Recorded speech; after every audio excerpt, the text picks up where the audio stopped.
Frankl అనే ఒక గొప్ప మానసిక తత్వవేత్త ఒక మాట అన్నారు. ఎందుకు బతకాలో తెలిస్తే ఖచ్చితంగా మనిషి ఎలాగోలా బతుకుతాడు అని చెప్పి. అదేవిధంగా మనకున్న లక్ష్యానికి కారణం మనకు తెలిస్తే, దాని వెనకాల బలీయమైన సంకల్పం ఉంటే ఎట్టి పరిస్థితిలో అది సాధించి తీరుతాం. ఇక్కడ మనకెప్పుడూ ఒక కథ గుర్తొస్తూ ఉంటుంది. దశరథ్ మాంఝీ.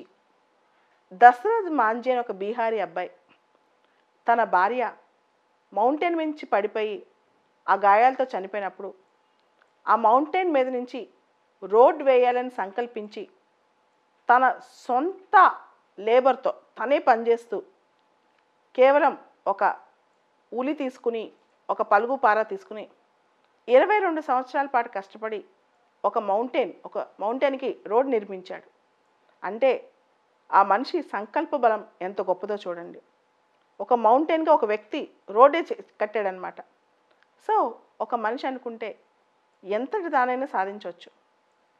అయితే ఆ మనిషి యొక్క బలమైన శక్తి, ఆ మనిషికి అంత మానసికమైన శక్తి ఉండాలన్నమాట.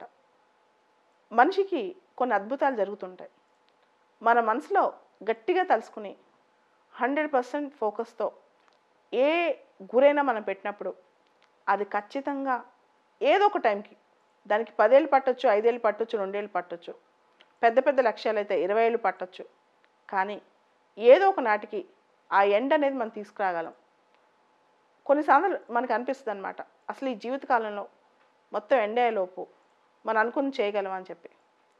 పోరాడుతూ పోతే, ముఖ్యంగా అదే పనిలో అదే లక్ష్యంగా పెట్టుకుని అన్నీ పక్కన పెట్టి చేస్తూ పోతే, మనం అనుకుంటే మనిషికి సాధించలేదంటే ఏమైనా ఉంటుందా? ఒక మహాకవి అన్నారు, మనిషి అనుకుంటే సాధించలేనిది ఏముందని. దాన్ని గట్టిగా నమ్మండి. ఇలాంటి కథలు మనకు ఎన్నో ఉన్నాయి. ఈ కథలన్నింటినీ అంటే ఎక్కడో కనిపించిన హీరోల కథలు కాదు, సినిమా హీరోల కథలు కాదు, రియల్ లైఫ్లో ఒక కామన్ మ్యాన్ చేసిన కథలన్నీ.